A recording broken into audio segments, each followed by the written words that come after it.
EGM Network.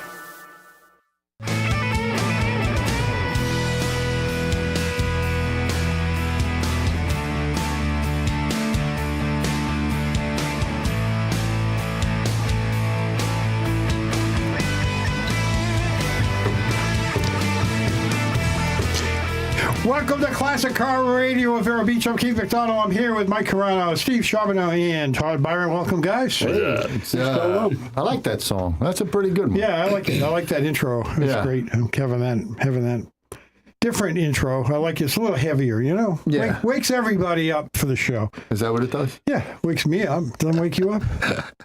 If it was a little loud, it'd be nice. But I'm good. No, I'm good, Jess. okay. Really. I'm good. Jesse's like, okay, hold on. I see Mike over there popping ear drums out. It's all the concerts I went to. I like it loud, you know what I mean? Yeah. He's the guy who stands next to the speaker. That's it. I've done that plenty of times. Oh, yeah. Huh? What? Yeah, name some of the people that you were... Seen? That you worked for. You didn't work for some of those? I worked for the Trans Siberian Orchestra. Oh, right, okay. So I did security with them. So each time when they came to Long Island, they always had a special guest to sing. Right. So I was with Steven Tyler for a couple of days. I was with who sings in The Who? Who's the lead singer of The Who again? Roger Daltrey. Roger Daltrey. I was with him for a couple of days. Ringo Starr for a couple of days. Wow. Joe Walsh for a couple of days. All good guys. Yeah. Very down-to-earth guys. Roger Daltrey was a little standoffish in the beginning. Yeah. But he kind of warmed up. Yeah. And then I would do security for Joan Jett. Wow. We went to her last show at CBGB's in Manhattan before they closed it down. Wow. Yeah, so it was pretty good. Yeah. But if just going to CBGB's, that's a big deal, if too. you've never seen Trans Siberian Orchestra at all, I suggest you go see it. I love the probably music. one of the greatest shows you're going to see. I play their music at Christmas. Do you? Yeah, I do. I play it through the house, you know, and I like some of the songs they do. They're very good. I think they might even be in Orlando tonight, but it's unbelievable. Laser lights and fire and just guitar music and electric violins. They're unbelievable. Yeah. Unbelievable show. Yep. So I went to a car show on Saturday. Did you really? I went over to O'Reilly's Okay. in Sebastian. They had about 30 cars there. It was pretty good. We had some good times. Yeah. I know they had a good job. At C.W. Willis Farm, they said they had a good turnout up there. Really? Yep. That was last Saturday? That was Saturday. That was on the 14th. Yeah, the 14th. Okay. And then I got a call from a guy, Shane, today. I guess he runs Grand Harbor Beach Club. Grand Harbor here in Vero Beach. Really? You hear of it? Mm-hmm. Okay. They're doing a tennis tournament the 23rd, 24th, and 25th of January. Or the 26th, I think it is. And so they're looking to do a car show on the last day of the tennis tournament, which would be Sunday the 26th. Okay. So as soon as I get a flyer, I'll put that out. Billy DeArton, if you're listening, maybe tell Phil, January 26th. I think the only thing that's going on is the River Ranch that weekend, and then the car show up in Barefoot Bay, because I know a lot of guys from Vero don't drive all the way to Barefoot Bay. Right. But at least this is going to be right here in your backyard, right at Grand Harbor. So Barefoot on the Lake is happening in late January? Yeah, January Last 26th. weekend or something? Yeah, Okay. the 26th of January, and so is this one that they're having at the Grand Harbor Beach Club or Tennis Club, whatever it's called. Okay. But as soon as I get a flyer, I'll post it on Sebastian Muscle Cars on our page, and we'll get it. What about Indianapolis? Aren't they doing something for Christmas That's this now? Saturday. This Saturday? This Saturday, Dunkin' Okay. Donuts up in Indianapolis. Okay, What, you wow. gonna actually show up? I went last month. Okay, all right. I did. It's gonna be big. Toys for Tots. Yeah. I better not bring the dog this time. No, you might get into all the presents and stuff. Yeah, he might jump right into that. You never know with him. He raised a ruckus there, just with other dogs. Though. Right. He was good with the people. So that's all. Did you guys do anything besides the big Christmas party that we went to? We posted videos from the radio Christmas party. I saw. It was pretty wild there. Jesse and his wife. Yeah, I was sitting home. I'm so bored tonight. Well, I'm going to watch something. I'll watch some Netflix movie. I completely, because we didn't do the show last week. Yeah. So my feeble old mind wasn't reminded. And so I didn't go. Right. I was bored. I could have been there. Yeah, It would have been fun. I would have went if I remembered. And would they have the AACA party the same day, I think, right? That was the day after. The day after. Yeah, Sunday, yeah. Okay. But yeah, kudos to Kim and Arita and Jesse. They did a fantastic job. Yeah, it looked like you guys are having fun. I always had fun at those when I remembered to go. So, unbelievable. So what do you got going on at the Riverside Theatre? You got Riverside Theatre does Live in the Loop every week from Thursday through Saturday nights, and they have jazz music, and once a month they have a classic car showcase, and they're in touch with the AACA about that. So they pick out cars. They try to refresh the cars that show up there every month with different cars. But they didn't send me anything yet for what's going on in January because they just had the first car show on December 5th, which they also didn't notify me about, but we did get it in on the air at least. But anyway, at the Loop, there's Live in the Loop. I guess it's a lot of fun. Admission's free. It starts at 5:30. You can bring your own chairs, but they do provide chairs and tables and chairs out there, but first come, first serve. But they got a full bar, and they've got all kinds of delicious burgers and chicken, seafood, etc., salads, and much more, they say. So anyway, Live at the Loop. Usually the car show is on Thursday nights, so we'll get that to you next week and let you know when that next car show probably is. Won't be till after Christmas, I'm figuring. Yeah, right. So. More than likely, yeah. Yeah, so we'll let you know next week. And by the way, we're going to be on Monday night next week, and Monday night the week after, because we don't want to be here on Christmas Eve, of course, and we don't want to be here on New Year's Eve either. And Christmas Day either, when we're usually, that's the Wednesday, but we were thinking about doing the Tuesday, and I was, you don't want to be there Christmas Eve, you know, so we're going to be here Monday next week, and then the following week we'll be here on Monday as well. But those are just for the streaming on YouTube, Facebook, YouTube, and all that. Yeah. But then the show will naturally still be on Saturday at 2:00 on WAXE, the Patriot Radio 107.9 FM, and 1370 AM too. So, anyway, what do you got going on, Todd? Anything? Busting it.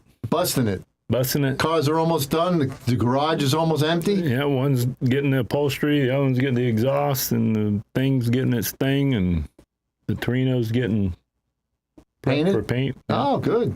Wow. Steve, you got a lot of stuff going on over there? No, Steve's dead over there.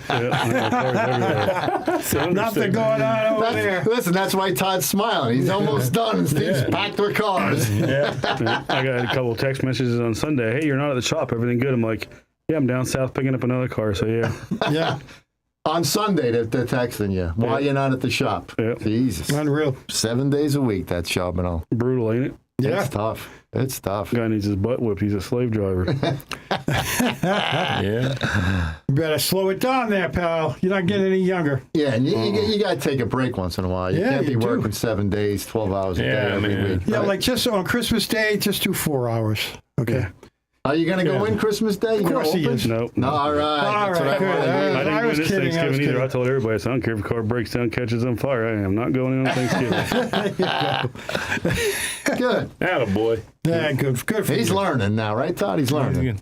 Sometimes you just got to say no. What are you doing with that Pontiac? It's hard. I'm still waiting on parts. I just got a confirmation from Performance Online that all the front suspension's coming in. Okay, good. So it's been 6 months to get parts. It's horrible. Wow. It's horrible. Wow. Everybody's having, I'm sure you're having problems with parts, right? Yeah, I just ordered a bunch of parts from them last week that they said they had in stock. Was supposed to be delivered on Monday, and now they're telling me it's going to be a few more weeks. I'm like, well, my customer's not going to wait, so I need my money back. It's just horrible. I hate that though when they tell you they got it and they don't. Yeah. It's a Pontiac Le Mans 66 that we're doing. Yeah. All right. So I saw that out front the other day. And that's what happens. You call these places. Oh, yeah. They never tell you on their website. They want the money. They never tell you on their website that they don't have the parts in stock. Right. But when you give them your card, they take that money right away. Oh, yeah. Where the Tri-5 people that I deal with, they don't, you could give them a credit card, but they won't hit your card till the product ships or something. Yeah. But these guys hit my card 6 months ago. Yeah, Amazon does that too. No, they don't. They hit your card. Yeah. There was something I bought that they didn't hit till it shipped. Oh, you even called? Yeah. I was like, before I hit the enter button, you got these parts in stock, and they always say, yeah, and it's like, yeah, we're finding out that now. And then they try that crap where it could be up to 30 days to get your money back. I'll call my bank. Don't worry, I'll handle it. Yeah, that's it. And I've been waiting over a year for a 55 Chevy horn ring. Wow. One part. Yeah. Over a year. Steve, you should check your roof because, they might be dropping them off with drones. The drones are dropping them on the roof. Yeah. All those pots are up there on that roof. Could be. Well, we got a couple holes in it. I'll look up. It's just crazy. To be a mechanic now, to try to get parts. Yeah. And they're saying they're down. I forget how many hundreds of thousands of mechanics. Yeah. There's Wow. people just not doing it. Yeah. And if Mike Rowe is giving people scholarships, if you want to be an auto mechanic, contact his company and they'll give you a scholarship to go. He Yeah. was on Fox the other day talking about it. They just don't have people to work. Unbelievable. Yeah, the next 5 years, they said all the mechanics can be paid doctor salaries because there's not going to be enough. Yeah, Yeah. it's crazy. Yeah, Better buy a backup car because you're going to be waiting weeks now, they said. Yeah, Wow. Or learn how to fix them yourself. right.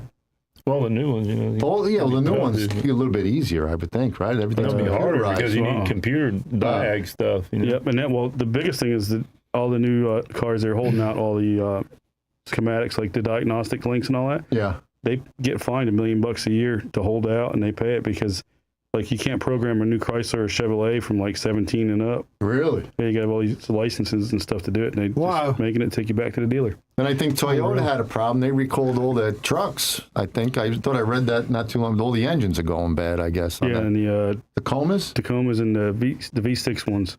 Right, yeah.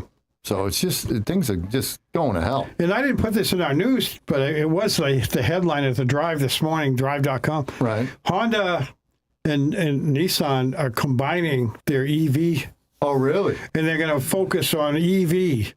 And they're going to be totally focused on EV. They're still going to make their own separate gas-powered, but not as much production.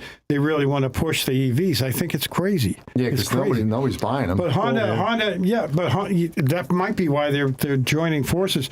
And Mitsubishi is in talks with them to join the other two. So you got Okay. Nissan and you got, what did I say? Honda. And possibly Mitsubishi all working together on these EVs. Well, maybe they're going there's to gonna be join a huge forces shortage. just to build in America, because with the tariffs coming in, Right, that too. they're going to want to build a big plant. The article that one of my customers was reading says Nissan's filing for bankruptcy, and Honda's buying all the shares. That could be. okay. That could be why they're merging. And this came from a very reliable source. And Todd, so you could buy an electric vehicle now. That's all right. He's dying for one. Maybe 3 manufacturers that fail. I'm not. It's I just would never. No, I ever. couldn't do it. Crazy. Yeah. Yeah. It'll all change when Trump gets in. Give hope it a so. few more weeks. I hope Things are going to be a lot different. Honda's pretty smart because they're going back to the hybrids. Right. Yeah. Which is what they should. That's what they should stick with instead of all electric. Yeah. Yep. Because they And can just- charge themselves. They don't need all this crazy crap going on in the world. Right. The only thing that I feel is bad about the hybrids, you never get enough mileage out of the battery on hybrids. I think they only go like 30 miles Oh on yeah. battery. Yeah. No, the hybrids, they charge themselves and they go. They do half gas, half battery. Right. Yeah. But my brother said he's got the new, I think it's a Ford Escape. I think that's a hybrid, and it'll do 35 miles on all electric, and then you got to switch over to gas. That's it. Huh. So So it doesn't pick up as no. kind of like the Prius would, you know. Yeah, saying So I it guess doesn't do that? Yeah, he says no. You got to switch over to gas. It's a Ford. Yeah, it's a I know. Ford. That's true. That's true. What's that Ford hybrid that's very boxy? I'm waiting that's been for around the a while? Pontiac hybrid to come out. That's what I'm Yeah, waiting for. yeah, There's a that'll Pontiac happen. hybrid. I'm gonna jump all over that one. Yeah. Oh, we got to go. Yeah, we're going to go on a break. All right, see y'all. Wow. Haven't done any news at all yet, which is kind of good. So I only have 3 stories. We'll be right back with Classic Car Radio of Vero Beach, Florida.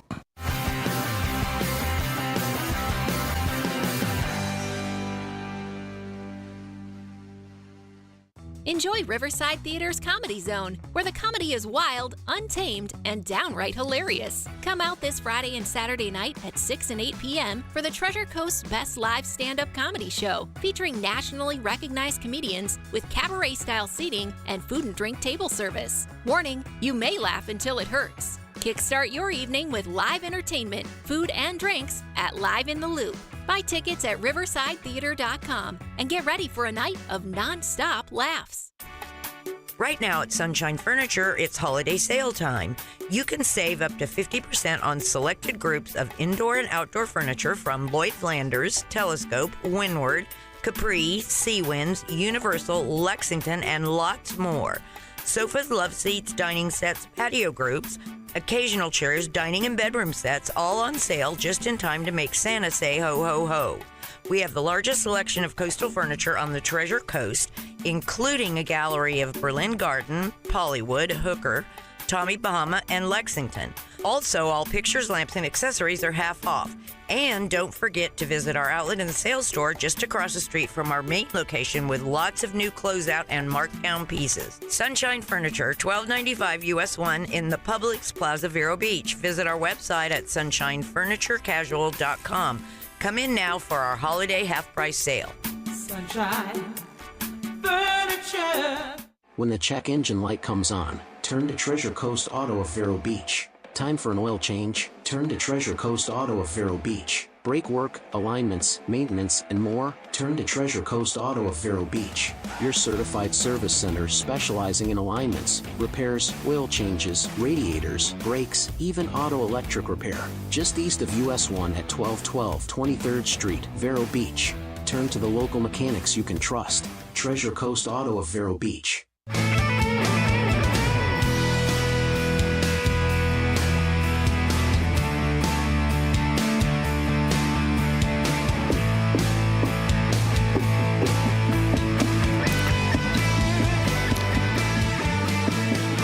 Welcome back to Classic Car Radio right here in Vero Beach. I'm Keith McDonald, back with the boys. We didn't do any news last segment, so let's do jump on some news real quick. This is a fun story that I got on hotrod.com today, and it's a headline one. 73 L88 big block Corvette barn find saved and back on the road again. This is a really worked over 73 vet. 73, even though it's a very poor year for horsepower, for some reason I love that car. It didn't have the chrome bumper on the front, Right. but it still had the ducktail in the back. Yep. So I kind of like that combo. Yeah. And then 74, they kept the same nose, but they sloped down that rear end. Yeah, they changed it. I didn't like it. I liked it more with that. And it gave them more space in the back of the car as well. A little bit more anyway. But anyway, they got the 73 and they dropped it on an 80 frame because it's a much better, lighter, go fast frame. And they worked the L88, so it's no longer really an L88. It's a much faster car. Anyway, it's a very interesting with like 40 different photos. There it is. There's the finished product. It was came in blue, but they changed it years ago to gold, and it's just a really sharp looking car. And the story is very interesting. It was a original 454 numbers matching TH400 car, and this guy worked for a long time to get this guy to let that car go. But when he dug it out, the chassis was almost on the ground, and the gravel floored unheated pole barn in Waconda, Illinois. Every time he would bump into his buddy, he would ask about that Corvette and said, yeah, I need to get out there and take a look at it. It's a typical story you hear from a lot of these guys, right? So yeah, nobody wants you to look at their cars. What I found was a shell of a car, no interior, no engine or transmission. It had been painted in 1980 with that Corvette yellow. The Hoosier wrapped steel wheels were sunk into the dirt about 5 inches. Someone had backed into the nose, and the metal reinforcements that are riveted to the bottom of the fiberglass floor for the seat belts were literally rust crumbs lying on the gravel floor. After another year or two of negotiating, I was finally able to make an agreement to purchase that car in 2020 with the stipulation that Anisi, the guy who owned it, could drive it whenever he wanted. So I hired a flatbed and dragged it out of there to the barn, and the rest is history. Completely restored. He did have the block still. He still had the transmission, matching everything, and put the car back together. And it's not just a regular street car. It's actually a race car. What was it? It was a car that the guy used to race it anyway. Oh, okay. National Council of Corvette Autocross. Autocross. That's what he raced. That's probably why it was on the 80 frame. Yeah. The 80, because I had an 81 Corvette. 81 Corvette, and it handled unbelievable. Yeah, the chassis were had no horsepower. Much improved. Right. They didn't. It handled well. But they handled well. That's why they still sold a lot of them because they were just a lot of fun. You talk about this barn find. I read another one the other day. I should have printed out. They found a Copo Camaro in a garage. Right. You saw that? I did see that. A Copo Camaro just sitting in a garage. One of one. Wow. That's See, I didn't read that article. I saw this Corvette at the top of the page. Yeah, it's just how they're still finding cars in barns after all these years. It's still going on. It's still going on. You know why? It's out there. Because we're all getting older and we're all, the kids, when we hate to say we, but as the boomer generation dies off, they're leaving these cars behind for the younger people, and the younger ones are going, well, we don't know what to do with this. Let's sell it. Gen X's and Gen Z, forget that. Those guys aren't going to be doing anything. Yeah, but I've been seeing a lot of younger people at the car shows. Yeah. With cars. Yeah. So maybe the Gen X's or Gen X is what 40? They're in their late 30s, their 40s. Maybe they're starting to convert to the nicer cars. I don't know. You see anybody coming into the shop with old cars that's a little younger, Steve? Yeah. Yeah? Yeah, we get a lot. Hey, I just inherited this from the when my dad passed and stuff, so yeah. Yeah. Yeah, we just got a VW Bug that was brought in. The guy had it since he was young and hasn't been on the road since 1985. Wow. Wow. So you got to go through that one. Yep, even we put air in the tires, and the car still does like the little whomp, and you can see the flat spots in the tires when you push it. Yeah. I was looking at the DOT numbers on the tires, 1980. Wow. And they're biased, obviously, if they have the flats, right? Flat spots. Put some fuel in spray some carb cleaner down in the carburetor, and the thing fires up. Yeah, and Volkswagen engines last forever. Those things. Yeah. Well, yeah, they do. That's like the Slant Sixes. They last forever. Those freaking things. Oh yeah.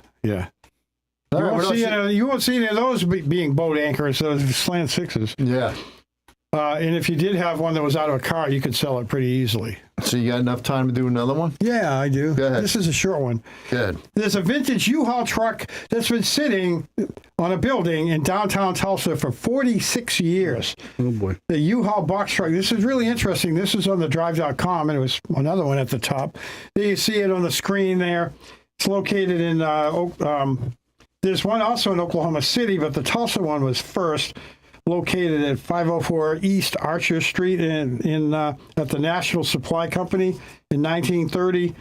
And they've actually spiffed that thing up. It's been wrapped in 2011. They completely updated the U-Haul signage and everything on it to make it look like a newer one. And that's a real truck up there? It's a real truck up there. They put it up on they hauled it up there with a big crane and dropped it down. I don't know. It doesn't look like the engine's out of it.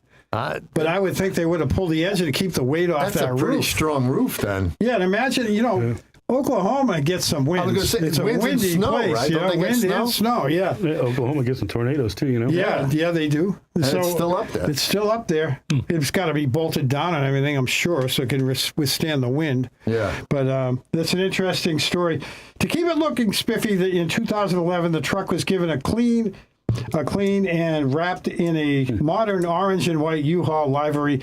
It's even fitted with spotlights, so locals can marvel at the magnificence at all hours of the night. And it might seem silly, and it did to this writer at first, but the comments on the Tulsa Foundation for Architecture Facebook page really seem nostalgic about seeing that truck all lit up on that roof. So it's kind of become a tourist attraction in Tulsa, Right. which is pretty neat. I'll have to send my buddy over there. He lives in Tulsa. I'll send him over to see what's going on. Yeah, That's kind of nuts. it's pretty neat. Pretty neat. Oklahoma, what a place. Yep. Anyway, and there's one on a roof in Oklahoma City, too. Oh, wow. Yeah, so we Gotta get a hard don't break have any now. time. We got to go on break. Yeah. Yeah, are we up there? Yeah, we're up there. So anyway, stick around. We got a little bit more news for you, a little history, and, of course, Tech Talk. We'll be right back. We're Classic Car Radio.